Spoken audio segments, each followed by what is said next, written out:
Unit में word processing, third unit में है spread sheet application, and fourth unit में है presentation software, internet and communication, fifth unit में है, सिक्स्थ यूनिट में information technology in yoga, seventh unit में है अपना साइबर सेफ्टी एंड एथिक्स। ठीक है, तो ये सारी चीजें हम पढ़ेंगे। आज हम स्टार्ट करते हैं यूनिट फर्स्ट से।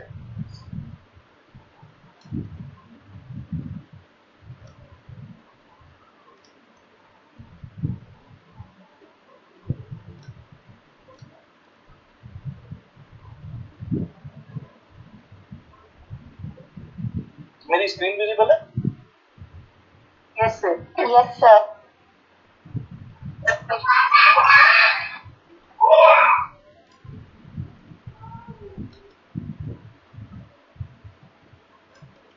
ठीक है, तो हम स्टार्ट करते हैं introduction of yoga, sorry information technology for yoga. तो इसमें हमको ये देखना है कि आईटी हमारे योगा में क्या इंपॉर्टेंस रखती है, कंप्यूटर का क्या इंपॉर्टेंस है, हम योगा में कहाँ यूज करते हैं। बेसिकली सभी लोगों को मालूम है कि कंप्यूटर क्या है। Computer is a electronic device that except the data to input and proceed and according to instruction. Like हम कोई भी उसको इनपुट देते हैं, वो प्रोसेस करता है, वो हमको आउटपुट देता है। सपोज मैं कोई भी कैलकुलेशन कर रहा हूँ तो मैं टाइप करता हूँ कुछ भी, फिर वो हमको प्रोसेस करता है और आउटपुट हमको प्रोवाइड करता है। ठीक है, इसमें जो वो यूज करता है प्रोसेसिंग में, उसको बोलते हैं बाइनरी लैंग्वेज। वो अपनी जो भी हम इनपुट देते हैं, जैसे सपोज मैंने अपना नाम लिखा EEPESH, तो वो एक्सेप्ट EEPESH नहीं करता, अल्फाबेटिकल नहीं लेता है, वो अपनी बाइनरी लैंग्वेज लेता है। वो बाइनरी लैंग्वेज को कन्वर्ट करके फिर हमको वापस प्रोसेस बाइनरी में दिखाता है, और यहाँ पे आउटपुट में हमको प्रोसेस करके अपनी लैंग्वेज में दिखाता है। ओके, हम यहाँ पे जैसे यहाँ पे हम पढ़ते हैं इसकी कैरेक्टरिस्टिक्स ऑफ कंप्यूटर। इसमें speed, accuracy, we are just getting deep into what is computer and all that stuff. Can you just quickly explain in one line what actually it is going to impact in terms of yoga? I want to understand the correlationship between the computer and yoga. Why we actually studying this? Okay. Yeah. Okay. Basically, nowadays we all like need to the computer because the so many software is there. Like जैसे कि मैं कुछ अगर मेरे को store करना है, कोई पीडीएफ बनाना है, या फिर कोई भी ऐसी वो करना है, उसके लिए मुझे कंप्यूटर का नीड लगती है। जैसे कोई डॉक्यूमेंट बनाना है, या कोई किसी को एक्सप्लेन करना है, या सपोज मुझे ऑनलाइन योगा क्लासेस लेनी है, तो उसके लिए भी मुझे कोई सॉफ्टवेयर चाहिए। और उसके बाद उसके लिए मुझे कंप्यूटर के बारे में नॉलेज होना चाहिए कि मुझे जैसे सपोज मुझे किसको डाइट प्लान बना के देना है, तो मुझे उसको वर्ड में बना के देना पड़ेगा, उसको पीडीएफ देना पड़ेगा। तो इसलिए हम डेली बेसिस में हम कंप्यूटर को यूज करते हैं योगा में। Okay, got it. ठीक है, basically it would be a medium for taking those yoga classes. Yeah. It is a medium. Yes, it is a medium. Got it. Okay. ठीक है, तो हम अब यहाँ पे कैरेक्टरिस्टिक्स पढ़ेंगे कंप्यूटर की। बेसिकली हम जो डेली नीड में हमारा जो कंप्यूटर यूज होता है, उसी को रिलेट करके हम योगा में इसको यूज करते हैं। सर एक बार वीडियो अगर आप ऑन कर लेते अपना भी, तो थोड़ा सा और अच्छे से लोग समझ पाते। अच्छा, मैं कर लेता हूँ। 1 मिनट ऑन।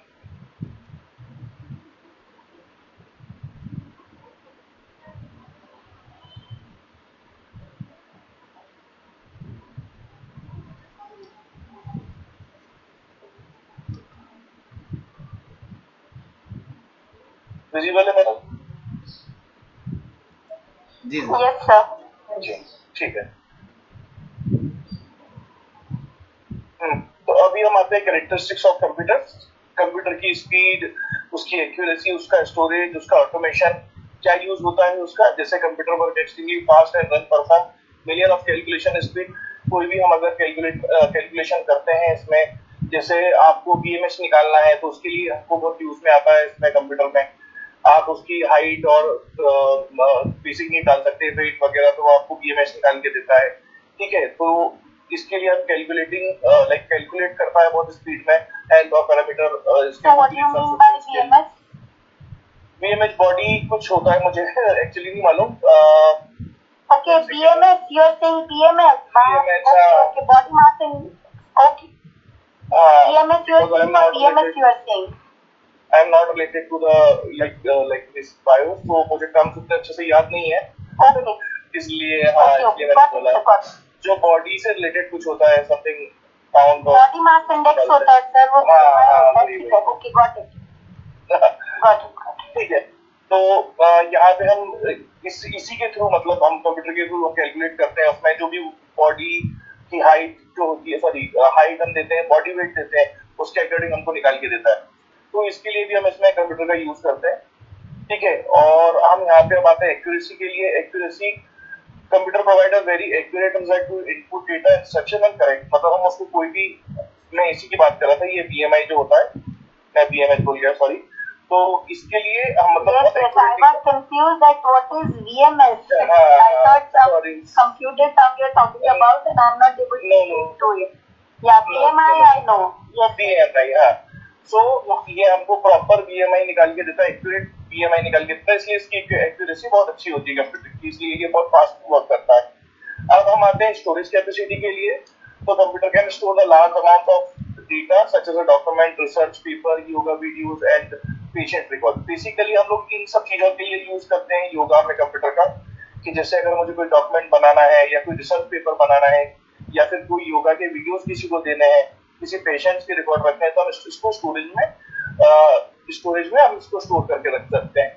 और कैपेसिटी के लिए आप जितना आपके मतलब कंप्यूटर में कैपेसिटी हो, लाइक टीबी में हो, जीबी में हो, जैसे 500 जीबी होती है, 512 जीबी होती है, 1 टीबी होती है, आप जितना ज्यादा स्टोरेज रखेंगे आप उतना डेटा ज्यादा स्टोर कर सकते हैं इसके अंदर।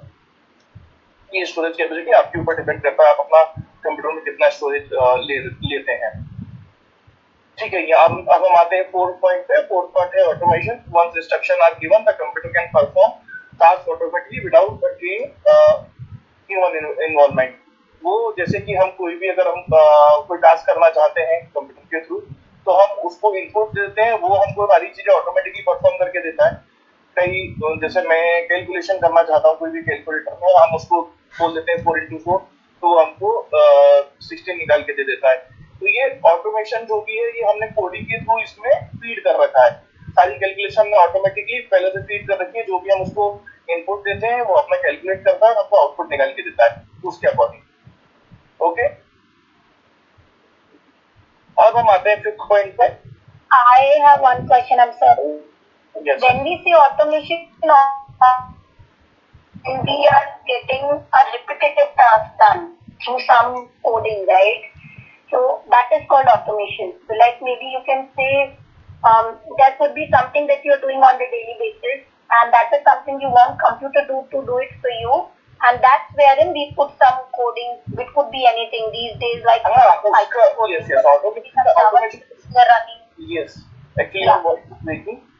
ऑटोमेशन का एक्चुअल मीनिंग यही है कि ऑटोमेटिकली कोई भी वर्क करना, लेकिन उसके लिए हमको ह्यूमन इनपुट नहीं देना पड़े उसको बार बार। जैसे कि मैंने कोई टाइमर लगा दिया है कि किसी टाइम पे मुझे कोई साउंड प्ले करना है, ठीक है, तो ऑटोमेटिकली उस डे पे उस टाइम पे वो साउंड प्ले करते हैं, जैसे हम अलार्म लगाते हैं, ठीक है। वो ऑटोमेशन की तरह काम करता है। लेकिन मैं वही आपको बताऊं चलो कि ये सारी चीजें हम पहले से फीड कर चुके हैं इसमें, हम उसको एक इनपुट देते हैं तो हमको ऑटोमेटिकली कंटिन्यूअसली आउटपुट प्रोवाइड करता है। यस, ओके ओके, अब हम आते हैं यहाँ पे वर्सेटिलिटी पे। Computer can perform the different type of task like right document, make presentation, data analysis sorry, online communication. Online communication जो भी हम कर रहे हैं, राइट डॉक्यूमेंट जो हम कोई भी डॉक्यूमेंट राइट करते हैं, जैसे वर्ड फाइल में हम लोग लिखते हैं कुछ भी, तो वो हम डॉक्यूमेंट प्रिपेयर करते हैं, उसकी हम पीडीएफ बनाते हैं और वो पीडीएफ हम किसी के साथ भी शेयर करते हैं। जैसे कि आप ये देख रहे हो, ये सब डॉक्यूमेंट मेरा बनाया हुआ है, तो ये इस टाइप के डॉक्यूमेंट बनाने के लिए भी हम कंप्यूटर का यूज करते हैं। एमएस ऑफिस होता है, नोटपैड होते हैं, कई सारे एडिटर, टेक्स्ट एडिटर होते हैं जिसमें हम ये सब चीजें लिखते हैं, ठीक है। तो ये इसकी वर्सेटिलिटी हो गई है ना, हम इसको यूज करते हैं। इसमें एक प्रेजेंटेशन है, डेटा एनालिसिस है और ऑनलाइन कम्युनिकेशन है, ठीक है। ये मैं आपको पीडीएफ भी शेयर करूंगा, सर आपको शेयर कर देंगे तो ये आपको मिल जाएगा, तो आप इसमें देख सकते हैं बाकी सारी चीजें, ठीक है। अब हम आते हैं रियलेबिलिटी पे। Computer can perform the repeated task for a long time without error and fatigue. Okay, तो ये भी सेम ही है, मतलब रियलेबिलिटी के ऊपर डिपेंड करता है ये।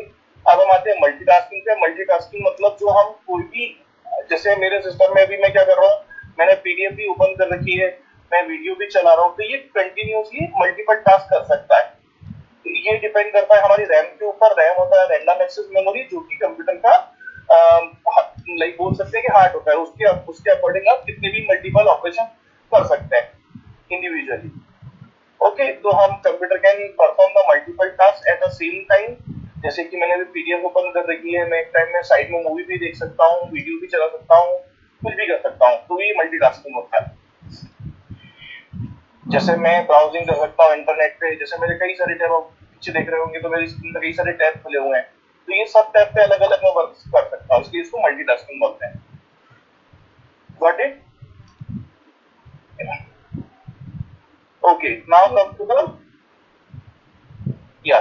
to the history of evolution of computer. Development of computer happened greatly over many years. थोड़े टाइम में, जो भी फर्स्ट स्टार्ट किया हमने 300 BC में, उसके बाद फिर हमने और अपडेट किए, उसमें फिर और अपडेट किए।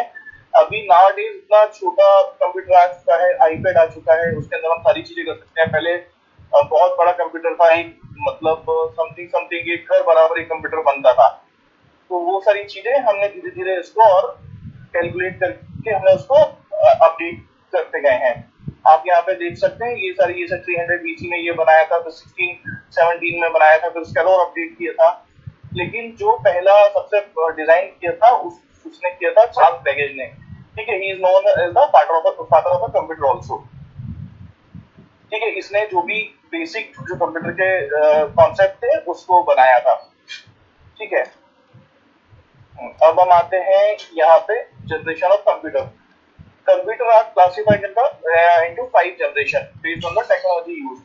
जो उसकी जनरेशन है वो अलग अलग जनरेशन में हमने इसको किया था, अपडेट करते गए थे हम जनरेशन के हिसाब से। Okay, wait a second.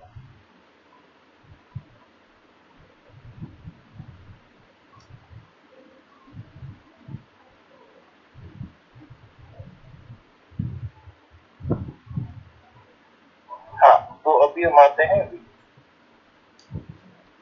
First generation of computer technology use vacuum tubes use किए थे, जैसे कि IAC।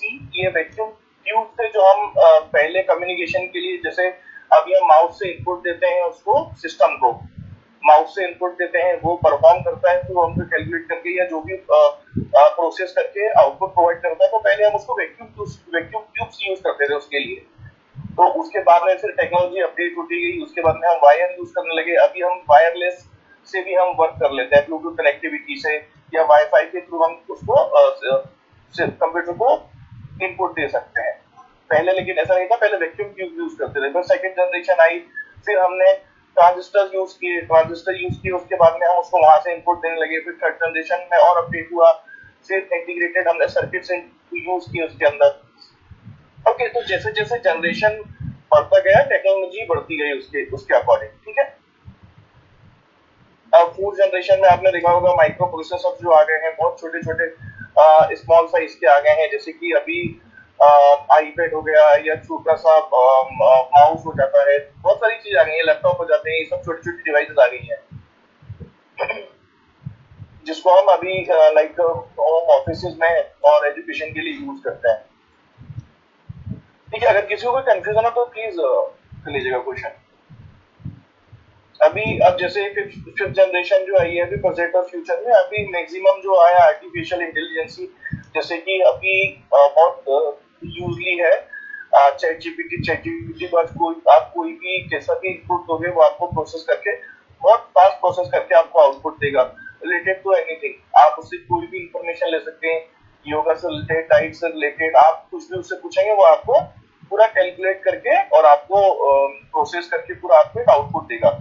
ठीक है, तो उसके अंदर हमने मशीन लर्निंग की है, एडवांस रोबोटिंग, ये this is also the AI parts.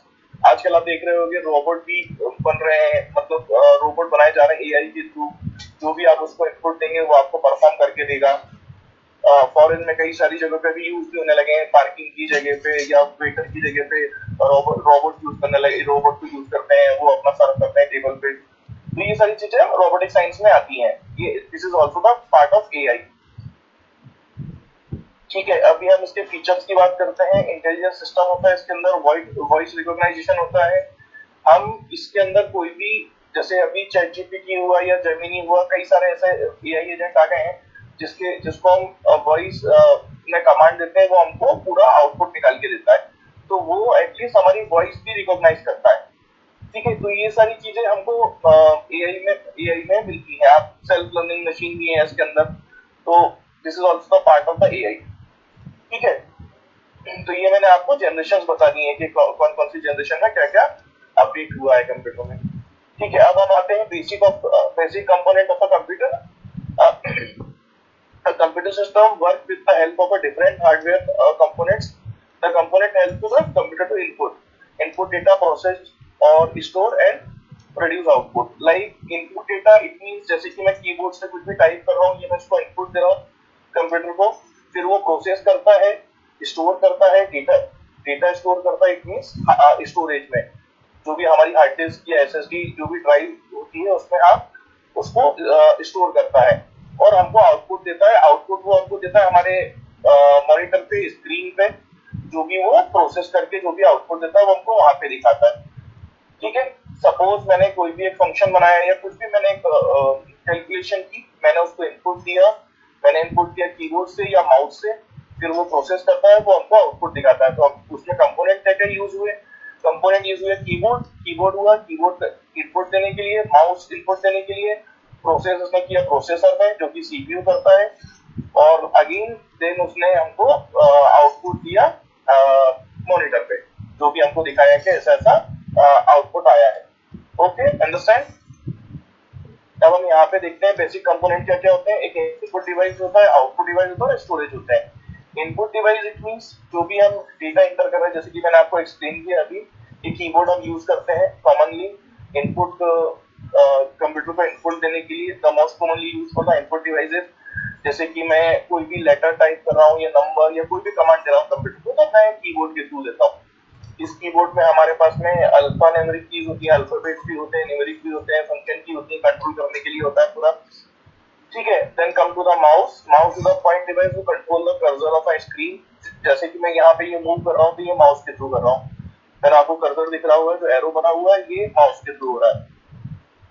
Basically ये सारी बेसिक नॉलेज है, ये सब लोग जानते हैं, लेकिन फिर भी हम इसको और डीप में पढ़ना चाह रहे हैं कि ये माउस का एरो होता है। ये माउस जो भी हम इनपुट देते हैं इसमें इनपुट डिवाइस ये पॉइंट के थ्रू वो माउस में कैलकुलेट होता है। ठीक है, जैसे कि क्लिक हुआ, सिलेक्टिंग हुआ, ड्रैगिंग हुआ, जैसे मैंने इसको भी सिलेक्ट किया या मैंने इसको ड्रैग करके सिलेक्ट किया, तो ये सब मैं माउस के थ्रू करता हूँ। मुझे कोई फाइल ओपन करना हुआ तो मैंने उस पर डबल क्लिक किया तो फाइल ओपन हो जाएगी। जैसे मैं अभी यही वाली फाइल मैंने ओपन की हुई है, तो मैं इस पर डबल क्लिक करूंगा तो ऐसा ओपन हो जाएगी। ठीक है, this is all the part of the input जो हम कंप्यूटर को इनपुट देते हैं। ठीक है, शायद मेरा कैमरा ओपन है, वेट सेकंड।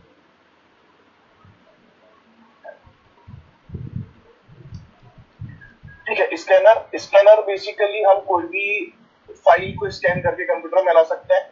जैसे कि मेरे पास एक लेटर है, मुझे उसको स्कैन करके कंप्यूटर में लाना है, तो मैं उसको एक स्कैनर डिवाइस होता है जिसपे मैं उसको रखता हूँ एंड उसको स्कैन करता हूँ, तो कोई भी डॉक्यूमेंट या कोई भी इमेज हम उसको डिजिटल फॉर्मेट में ला सकते हैं। ठीक है, और हम उसको स्टोर कर सकते हैं, उसको एडिट भी कर सकते हैं, कोई भी फिजिकल डॉक्यूमेंट को।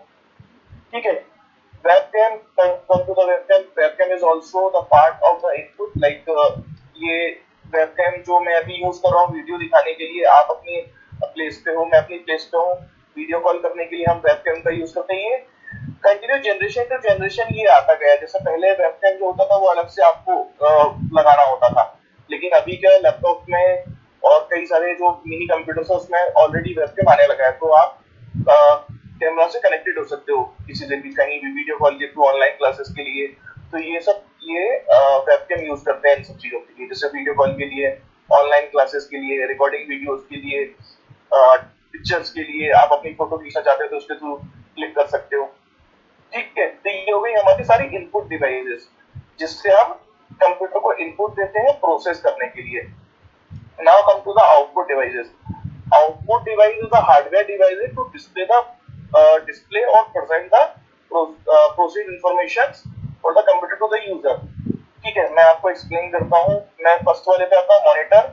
मॉनिटर जो होता है वो हमको जो आप अपनी स्क्रीन पे देख रहे हैं हम उसको उस पार्ट को मॉनिटर बोलते हैं। जैसे अगर मैं कंप्यूटर सिस्टम की बात करता हूँ तो एक पूरा जैसे टीवी होता है उस टाइप में एक डिवाइस होता है, उसको हम मॉनिटर बोलते हैं।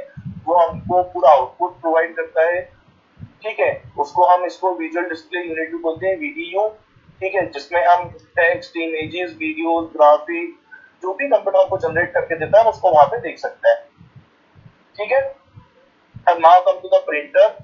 प्रिंटर प्रिंटर जो होता है वो मतलब कोई भी डॉक्यूमेंट को हमको प्रिंट हार्ड कॉपी चाहिए तो उसके लिए हम प्रिंटर को यूज करते हैं। दो टाइप के कंप्यूटर होते हैं, दो टाइप के प्रिंटर होते हैं, इंकजेट प्रिंटर और लेजर प्रिंटर। इंकजेट प्रिंटर जो होता है बेसिक नीड्स के लिए होता है, जैसे हम जो भी प्रिंट आउट निकलवाते हैं। प्रिंट आउट भी दो टाइप के प्रिंट आउट है, ब्लैक एंड व्हाइट और कलर प्रिंट आउट हमको निकलवा देते हैं। लेजर प्रिंटर जो होता है जो बड़े बड़े होर्डिंग्स निकालता है उन सबके लिए हमको लेजर प्रिंटर यूज होता है। ठीक है, third is speaker. Speaker basically जो आप सभी जानते हैं कि साउंड के लिए यूज होता है। हमको अगर कोई भी साउंड सुनना है कंप्यूटर से तो हम उसके लिए स्पीकर का यूज करता है। ठीक है, कोई भी म्यूजिक सुनना है, वीडियो देखना है या कोई भी ऑनलाइन मीटिंग लेनी है तो उसके लिए हम साउंड स्पीकर का यूज करता है। Now fourth point the projector. Projector basically एक टाइप का डिवाइस होता है जिसको हम किसी भी व्हाइट बैकग्राउंड पे पॉइंट आउट करते हैं और वो हमको पूरा डिस्प्ले करता है लाइक अपना मॉनिटर की तरह। जैसे कि आप कहीं मूवी देखने जाते हैं या कोई भी किसी शो में जाते हैं जहाँ पे ऑनलाइन वो होता है, प्रेजेंटेशन होता है, वहां पे आप देखते होंगे किसी व्हाइट बोर्ड पे या फिर किसी व्हाइट पर्दे पे वो अपना प्रोजेक्टर को लगाते हैं और उसको पूरा आउटपुट दिखाते हैं। ठीक है, तो this is also the part of output जो हमको पूरा डिस्प्ले करता है। जैसे कि किसी वॉल पे जैसे आपने देख रहे हो यहाँ पे दिया हुआ है, use to the display computer output on a large screen और अ बोर्ड। ओके, जो सेमिनार में, क्लासरूम्स में और प्रेजेंटेशन में बेसिकली यूज करता है। ठीक है, now come to the third point, storage devices. Storage devices क्या होती है? Storage devices are used to store the data information permanently और टेम्परेरी। हम हमारे लैपटॉप में, कंप्यूटर में जो भी स्टोरेज हम जितना भी लेते हैं उसके अकॉर्डिंग हम उसमें अपना उतना डेटा स्टोर कर सकते हैं। डेटा इट मीन्स कोई भी फाइल, कोई भी इमेज, कोई भी वीडियोस, कोई भी डॉक्यूमेंट जो हम उसको स्टोर करके रखते हैं। अभी आप कंप्यूटर में देखेंगे तो उसमें कई सारे अलग अलग ड्राइव होते हैं, जैसे C drive, D drive, E drive, F drive. तो हम उसको सेपरेट कर देते हैं। जैसे सी ड्राइव में हम क्या करते हैं कि सारे जो भी हमारे सॉफ्टवेयर इंस्टॉलेशन है हम उसको सी ड्राइव में रखते हैं। ठीक है, बाकी हम उसको डिवाइड कर देते हैं डी ड्राइव, ई ड्राइव में। तो ये स्टोरेज को हम डेटा को स्टोर करने के लिए हम लोग उसको बाइफरकेट कर देते हैं अलग अलग उसमें। ठीक है, तो अब मैं आता हूँ हार्ड डिस्क पे। First is hard disk. Hard disk क्या होता है कि main storage of the computer, जो हम हमारे कंप्यूटर सिस्टम में जो हार्ड ड्राइव होती है उसको हम हार्ड डिस्क बोलते हैं। ठीक है, अब अभी पहले एसएसडी आती थी, अभी जो लेटेस्ट आ रही है वो एसएसडी आ रही है। एसएसडी थोड़ा सा मतलब एचएसडी से थोड़ा सा फास्ट होती है, तो इसलिए लोग आजकल एसएसडी ज्यादा यूज करते हैं। ठीक है, the main storage of a computer store the difference between SSD का फुल फॉर्म क्या है और क्या डिफरेंस है? एसएसडी देखिए, एसएसडी जो है ना वो थोड़ा सा मतलब प्रोसेस थोड़ी सी फास्ट है। जैसे अभी एप्पल्स के जो लैपटॉप है, एप्पल्स ने यूज किया था इसको एसएसडी कुछ मैं थोड़ा सा भूल रहा हूँ उसका फुल फॉर्म तो, लेकिन कुछ ऐसे हार्ड ड्राइव है इसका और उसका एसएसडी से कुछ सॉल्यूशन सिंपल ऐसे कुछ होता है। मुझे वो याद नहीं है इसका, तो मैं आपको बता रहा हूँ। सॉलिड स्टेट ड्राइव, एसएसडी का फुल फॉर्म। हाँ, मैं सॉलिड स्टेट ड्राइव सर। हाँ, सॉलिड स्टेट ड्राइव होती है और ये हार्ड डिस्क जो अपनी नॉर्मल हार्ड डिस्क ड्राइव होती है वो होती है। बेसिकली ये अभी अभी बहुत ज्यादा यूज आ रही है क्योंकि जो अभी जो ये आते हैं, जो एप्पल के लैपटॉप आते हैं वो अपने उसमें लैपटॉप में यूज करते हैं ये। तो ये इसकी प्रोसेस थोड़ी सी फास्ट है हार्ड डिस्क से, नॉर्मल हार्ड डिस्क से। Okay, now come to the pen drive and USB flash drive. Okay, pen drive आप सभी लोग जानते होंगे पेन ड्राइव क्या होती है। पेन ड्राइव एक तरीके का छोटा डिवाइस होता है जिसके अंदर हम कोई भी डेटा स्टोर करके रखते हैं। ठीक डेटा को हम किसी भी एक सिस्टम से एक कंप्यूटर से दूसरे कंप्यूटर में भी हम ट्रांसफर कर सकते हैं। वो एक बहुत छोटा सा एक छोटा पार्ट होता है स्टोरेज, मतलब छोटा पार्ट होता है स्टोरेज डिवाइस का। जैसे कि अभी आजकल तो बहुत छोटे छोटे माइक्रो वो भी आते हैं, माइक्रो एसडी कार्ड, जिनको हम स्टोर कर जिसमें हम डेटा स्टोर कर सकते हैं। ठीक है, अभी छोटी छोटी हार्ड ड्राइव भी आने लगी है, एक्सटर्नल हार्ड ड्राइव, आप उसके अंदर भी डेटा स्टोर करके रख सकते हैं। ठीक है, तो ये यूएसबी फ्लैश ड्राइव बोलते हैं, इनको पेन ड्राइव बोलते हैं, और हम इसमें डेटा स्टोर करके रख सकते हैं। अब हम आते हैं come to the third point, CD DVD. CD और डीवीडी सभी लोग जानते होंगे। जो पहले यूज होती थी सीडी, जिसमें हम कोई भी डेटा एक बार हम स्टोर करके रख देते हैं, तो हम उसमें बस जैसे हमने उसके अंदर डेटा स्टोर कर दिया है, कोई भी इमेजेस डाल दी या फोटोज डाल दी, तो हम उसमें देख सकते हैं उसको कहीं भी, मतलब प्लेयर में लगा के या फिर कंप्यूटर में लगा के कहीं भी उसमें देख सकते हैं। बस ये रहता है कि हम उसको वापस नहीं उसको चेंज कर सकते हैं। लाइक एक बार अगर हमने उसमें डेटा डाल दिया तो परमानेंटली फिक्स हो जाता है, हम उसको वापस डिलीट करके नया डेटा नहीं डाल सकते हैं। ठीक है, ऐसा भी होता था, लेकिन उसके लिए वो दूसरी टाइप की सीडी आती थी जिसको रीराइटेबल सीडी बोलते थे। तो उसमें क्या होता है कि डेटा डिलीट भी करके, लेकिन उसमें लिमिट होती थी, 4 या 5 बार आप डाल सकते थे। अभी हमारे पास में एक फ्लॉपी भी होती है, बहुत पहले यूज होती थी फ्लॉपी। फ्लॉपी जो होती है वो एक तरीके की बहुत स्टोरेज डिवाइस होती थी, लेकिन बहुत कम डेटा स्टोर कर सकती थी। लाइक एमबी में पहले जो बहुत फर्स्ट जो यूज होती थी वो यही होती थी फ्लॉपी, लेकिन वो बहुत मिनिमम डेटा स्टोर कर पाती थी, जैसे 100 MB 200 MB इतना ही बस। उसके बाद में सीडी आई, डीवीडी आई, ना अभी पेन ड्राइव आती है। पेन ड्राइव तो टीवी तक आती है कि आप 2 TB 3 TB की पेन ड्राइव ले सकते हैं। Okay, wait a second.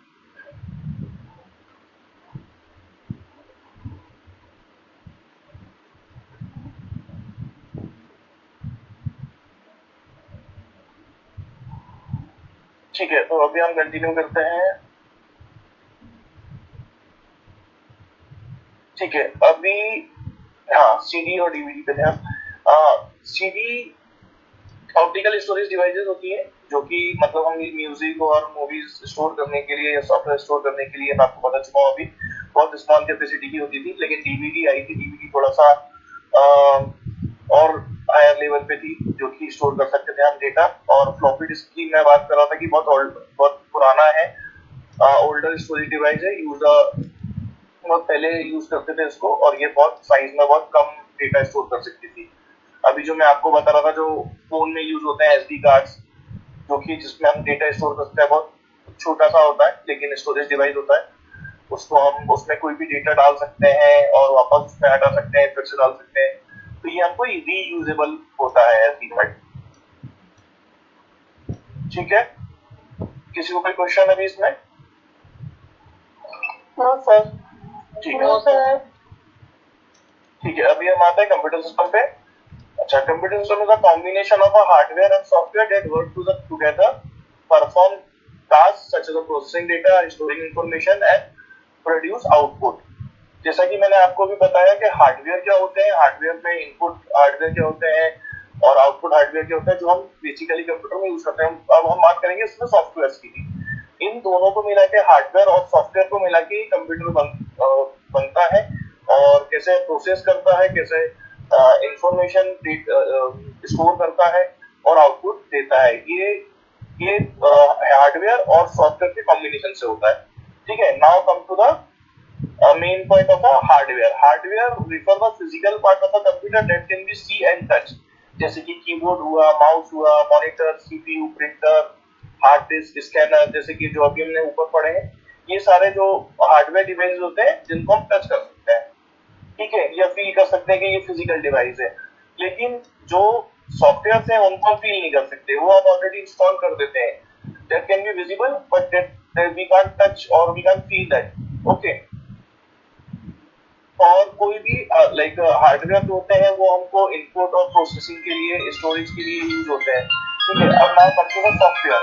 Software is a set of a program और instruction that tell the computer what to do. ठीक है, सॉफ्टवेयर वो होता है कि जो भी हम उसको कमांड देते हैं तो वो इंस्ट्रक्शन देता है कंप्यूटर को, और कंप्यूटर प्रोसेस करके उसके अकॉर्डिंग हमको आउटपुट देता है, ठीक है। अब now computer example of software, जैसे कि वर्ड प्रोसेस या वेब ब्राउजर या मीडिया प्लेयर, ऑपरेटिंग सिस्टम, जैसे कि अभी आप ये देख रहे हैं, ये है ब्राउजर। अब ब्राउजर मैं इसको टच नहीं कर सकता हूँ, ये फिजिकल डिवाइस, ये फिजिकल नहीं है, ठीक है। तो ये एक टाइप का सॉफ्टवेयर है, जैसे कोई भी प्लेयर हुआ या कोई भी जो स्क्रीन पे जो आप देख रहे हैं फोल्डर हुआ, ये सारे सॉफ्टवेयर्स हैं, ठीक है। मैं इसको फिजिकली टच नहीं कर सकता हूँ, ओके। अब software is mainly divided into the two parts, system software और application software। सिस्टम सॉफ्टवेयर वो होते हैं जो ऑलरेडी हमारे सिस्टम्स, हमारे कंप्यूटर में फीड होते हैं, ठीक है। और एप्लीकेशन सॉफ्टवेयर वो होते हैं जो हमको डेली यूज में हमको अगर इंस्टॉल करना है तो हम अलग से उसमें इंस्टॉल कर सकते हैं, जैसे कि जो ऑपरेटिंग सिस्टम है, ओएस है, जो हमको यूज होता है, विंडोज हुआ, ये सारी चीजें, ये जो होते हैं वो ऑलरेडी कंप्यूटर सिस्टम में इंस्टॉल होते हैं, तो उनको हम सिस्टम सॉफ्टवेयर बोलते हैं। और एप्लीकेशन सॉफ्टवेयर क्या होते हैं, जो हम जैसे कोई भी म्यूजिक प्लेयर हुआ आपको अलग से इंस्टॉल करना हुआ, या एमएस ऑफिस हुआ, एमएस वर्ड, एमएस एक्सेल, ये हम लोग अलग से इंस्टॉल करते हैं हमारे कंप्यूटर में, तो उसको हम बोलते हैं एप्लीकेशन सॉफ्टवेयर, ठीक है। अब नाउ मैं आपको एक थ्योरी में समझाता हूँ। System software basically software control the manage of a computer hardware, okay, it acts like a bridge between the user and the hardware and a application software, okay। जो मतलब किसी भी यूजर के लिए ब्रिज का काम करते हैं एप्लीकेशन सॉफ्टवेयर, हम उसको इनपुट देते हैं, वो हमको आउटपुट देता है हार्डवेयर और हार्डवेयर के रिलेटेड, ओके। जैसे मेरे पास में माउस है, मैं माउस यूज कर रहा हूँ और किसी सॉफ्टवेयर ऑपरेट कर रहा हूँ, तो वो हमारे कंप्यूटर को प्रोसेस करने के लिए बोलेगा और तो हम देन आपको आउटपुट देगा, ठीक है। तो वो इंटरेक्ट करता है हार्डवेयर और यूजर के बीच में, ओके। जैसे कंट्रोल हार्डवेयर डिवाइसेस होते हैं, manage system sources, run application software, ये फंक्शन होते हैं सिस्टम सॉफ्टवेयर के, ओके। जैसे कि मैं आपको बता रहा था, ऑपरेटिंग सिस्टम हुआ, डिवाइस ड्राइवर हुआ, यूटिलिटी प्रोग्राम हुआ, ये सारी चीजें जो होती हैं ये सिस्टम सॉफ्टवेयर होते हैं, ठीक है। Now come to the application software. Application software is design for the perform specific task for the user. जैसे कि मैंने आपको बताया कि जो एप्लीकेशन सॉफ्टवेयर होते हैं वो हम अपने अकॉर्डिंग इंस्टॉल कर सकते हैं अलग से, ठीक है। जैसे मैंने आपको बताया एमएस वर्ड हुआ for typing a document, MS Excel हुआ जो मुझे जो भी डेटा मैनेज करना है उसके लिए, पावर पॉइंट हुआ, वेब ब्राउजर हुआ, ये सारी चीजें ये जो आती है एप्लीकेशन सॉफ्टवेयर में आती है, okay. Application software work with the help of the computer system. हम उसको अपने लिए मतलब हमारी डेली यूज के लिए हम उसको इंस्टॉल करते हैं एप्लीकेशन सॉफ्टवेयर को, ओके। अब now come to the operating system. Operating system क्या होता है? OS. OS is the operating system which is the main system software to manage all the computer. जैसे कि हम कोई भी अभी जैसे कि विंडोज में अगर मैं बात करता हूँ तो विंडोज में कई सारे ऑपरेटिंग सिस्टम नए नए आ गए हैं, ठीक है। जैसे विंडोज 10 आ गया है जो अभी वो पूरा कंप्यूटर को मैनेज करता है, उसको हम बोलते हैं सिस्टम सॉफ्टवेयर, जो मेन ऑपरेटिंग सिस्टम होता है। उसके अंदर आपको माई कंप्यूटर मिलता है, माई डॉक्यूमेंट मिलता है, ये सारी चीजें मिलती हैं, तो वो that's the main part of the computer system जिसको हम ऑपरेटिंग सिस्टम बोलते हैं, ठीक है। Operating system is the main system software that manage the computer and control all the devices and the software operation. ठीक है? It acts as a interface between the user and the computer hardware.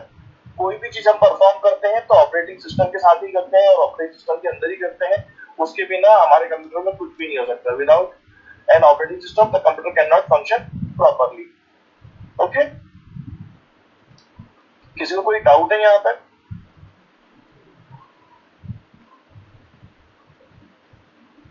ठीक है। Function of operating system. मेरी आवाज आ रही है? Yes sir, आ रही है। ओके ओके, ठीक है। Function of operating system, process management and control the different program running on a computer, ठीक है। मेमोरी मैनेजमेंट, जो हम एलोकेशन करते हैं रैम को लेके, रैम जो होती है वो रैंडम एक्सेस मेमोरी होती है जिसको हम प्रोसेस करने के लिए यूज करते हैं, जिसको हम टेम्परेरी मेमोरी भी बोलते हैं। कोई भी हम वर्क करते हैं, जैसे अगर मैंने कोई फाइल ओपन कर रखी है और मैं उसमें कुछ भी टाइप कर रहा हूँ, उतने टाइम के लिए वो रैम में स्टोरेज करके रखता है अपनी टेम्परेरी मेमोरी को। देन जब हम उसको सेव कर देते हैं तब वो परमानेंटली स्टोरेज में सेव होता है। ठीक है, ये मैं आपको आगे पढ़ाऊंगा। तो memory management, file management, organise, store and manage file and folder. ठीक है, ये हम जो हम फाइल मैनेजमेंट वो होता है जैसे हम फोल्डर बना के रखते हैं माई कंप्यूटर के अंदर। ड्राइव होती है, ड्राइव जो होती है वो भी फाइल मैनेजमेंट होता है। ड्राइव के तरह और अपने सब फोल्डर बनाते हैं अपने अकॉर्डिंग, जो भी हमको नीड के अकॉर्डिंग जो आपको यूज करना है। जैसे स्टडी के लिए हमने अलग बनाया, एंटरटेनमेंट के लिए हमने अलग फोल्डर बनाया, तो हम उसको फाइल मैनेजमेंट बोलते हैं। डिवाइस मैनेजमेंट, जो इनपुट डिवाइस और आउटपुट डिवाइस को कंट्रोल करता है, उसको बोलते हैं जैसे keyboard, printer, mouse etcetera. User interface, user interface क्या होता है? जैसे कि interacting between the computer easily, जो हमको जो हम अभी इंटरेक्ट करते हैं ना, उसको हम बोलते हैं यूजर इंटरफेस। जैसे कि माउस के थ्रू हम उस कंप्यूटर को कर रहे हैं, प्रोसेस कर रहे हैं, वो यूजर इंटरेक्शन है।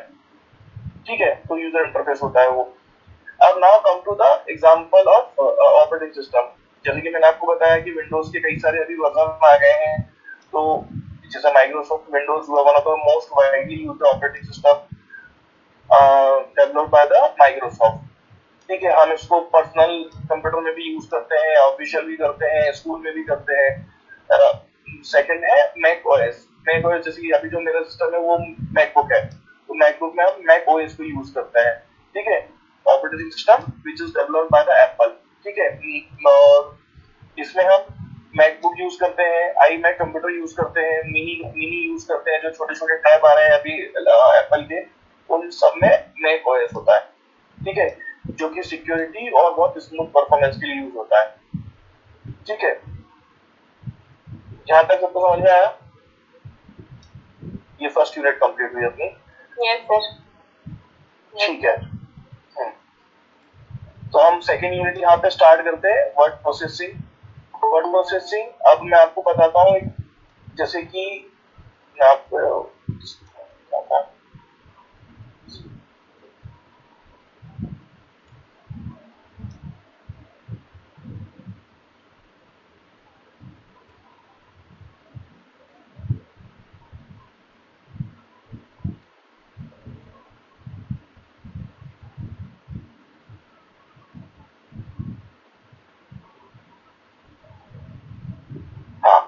मैं आता हूँ यहाँ पे। Word processing refer to the use of the computer to create, edit, format, store and print the document. Word processing it means कि जो भी हम यहाँ पे, जैसे मैं आपको दिखा रहा हूँ, ये एमएस वर्ड है। अब इसमें कुछ भी मैं टाइप करता हूँ, ये जो भी मैं टाइप करता हूँ यहाँ पे कर सकता हूँ। इसमें कलर चेंज कर सकता हूँ, बैकग्राउंड चेंज कर सकता हूँ, कुछ भी यहाँ पे चेंज कर सकता हूँ। तो ये सारी चीजें इसमें वर्ड प्रोसेसिंग में आती है। Okay, word processing that refer to use the computer software create, edit, format, store and print the text document। ठीक है, हम इसमें लेटर बना सकते हैं, रिपोर्ट बना सकते हैं, नोट्स बना सकते हैं, असाइनमेंट, ट्यूबर क्लासेस मटेरियल, ये सारी चीजें हम इसमें कर सकते हैं।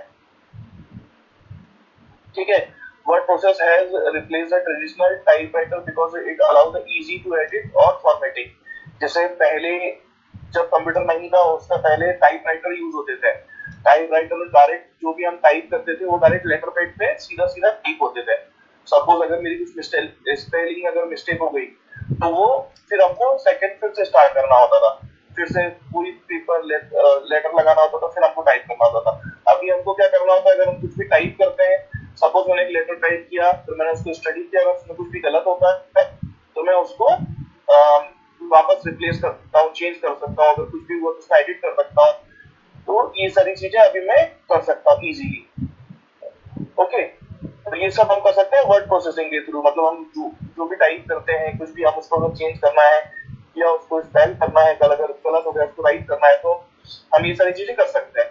ठीक है, अब इसमें मैं आपको बता रहा था कई सारी चीजें, अभी जैसे एमएस वर्ड आता है, गूगल डॉक्स आता है, लाइबर ऑफिस आता है, नोटपैड आता है, ऐसे कई सारे टेक्स्ट एडिटर आते हैं जिसको हम टाइप कर सकते हैं कुछ भी। ठीक है, अब हम आते हैं features of use of word processing, जिसमें हम पहला हम पढ़ते हैं टेक्स्ट एडिटिंग। हम कुछ भी like user can insert, delete, copy, cut, paste any text. मैं कुछ भी इसमें टाइप कर सकता हूँ, मैं कहीं से कॉपी करके भी यहाँ पेस्ट कर सकता हूँ टेक्स्ट एडिटर में, उसमें इंसर्ट कर सकता हूँ, डिलीट कर सकता हूँ, कॉपी कर सकता हूँ, कट कर सकता हूँ, कोई भी चीज कोई भी टेक्स्ट यहाँ पे एडिट कर सकता हूँ। तो ये इसका फीचर है वर्ड प्रोसेसर का, ठीक है। Now come to the formatting.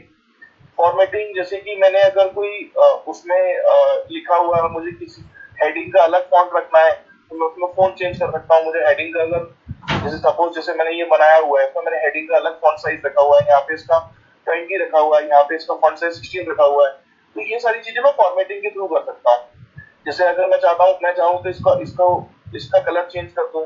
तो ये सब आता है टेक्स्ट फॉर्मेटिंग में, वर्ड प्रोसेस में टेक्स्ट फॉर्मेटिंग में आता है कि आप कोई भी टेक्स्ट को फॉर्मेट कर सकते हैं, उसका साइज चेंज कर सकते हैं, कलर चेंज कर सकते हैं, अलाइनमेंट कर सकते हैं। जैसे कि आप देख रहे हो ये लेफ्ट अलाइन है और ये मास्टर ऑफ योगिक साइंस से ये राइट अलाइन है।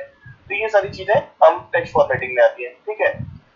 अब come to the spell check and grammar check. हम इसमें ऑटोमेटिकली अभी फीचर आता है वर्ड में, जैसे अगर मैं कुछ भी गलत स्पेलिंग लिखता हूँ तो मुझे यहाँ पे इंडिकेट कर देता है रेड लाइन से कि आपने यहाँ पे गलत लिखा हुआ है कोई भी। अब जैसे मैं कुछ भी लिखता हूँ यहाँ पे, अगर मैं उसकी स्पेलिंग सही लिखूंगा तो मुझे इंडिकेट नहीं करेगा, अगर मैंने कुछ भी गलत लिखा तो मुझे इंडिकेट कर देगा कि ये आपकी स्पेलिंग गलत है, या ऑटो करेक्ट कर देगा वो मुझे, ठीक है।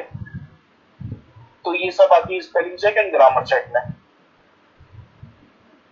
अब हम इसमें कोई भी ऑब्जेक्ट इंसर्ट कर सकते हैं, जैसे कि हम टेबल बना सकते हैं, उसके अंदर कोई पिक्चर ऐड कर सकते हैं, चार्ट बना सकते हैं, सिंबल, ये सारी चीजें इंसर्ट ऑब्जेक्ट में आती हैं। सेविंग एंड प्रिंटिंग डॉक्यूमेंट, हाँ, जैसे मैं इसको कंट्रोल इससे सेव कर दूंगा किसी भी डॉक्यूमेंट को, यहाँ से सेव करने का ऑप्शन होता है, यहाँ से मैं इसको सेव कर सकता हूँ। सेव करने के बाद मैं इसको प्रिंट भी कर सकता हूँ, कोई भी जो भी मैं टाइप करता हूँ या जो भी मैं डॉक्यूमेंट बनाता हूँ, ठीक है।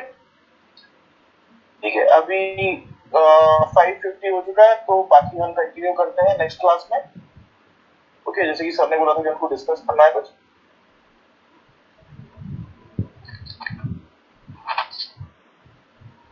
किसी को कोई डाउट है, कोई एनी क्वेश्चन?